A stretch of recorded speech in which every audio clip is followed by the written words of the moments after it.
شروع اللہ کے نام سے جو بڑا مہربان نہایت رحم کرنے والا ہے۔ تراویح کی رکعت اور ان کے احکام۔ تراویح 20 رکعت ہی سنت ہے۔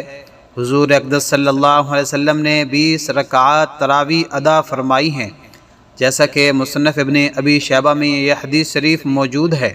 حدثنا یزید بن ہارون قال اخبرنا ابراہیم ابن عثمان عن الحکم عن مقسم عن ابن عباس ان رسول اللہ صلی اللہ علیہ وسلم كان يصلي في رمضان 20 رکعتا والوتر، 20 رکعت تراویح حضرات صحابہ کرام سے بھی ثابت ہے، اور یہی چاروں ائمہ کرام اور جمہور امت کا مذہب ہے۔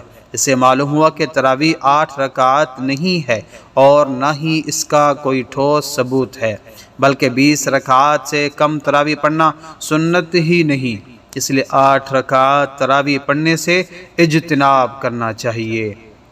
نمبر 2، تراویح 2 رکعت پڑھنا سنت ہے، اس لیے بہتر یہی ہے کہ 2 رکعت کر کے تراویح ادا کی جائیں۔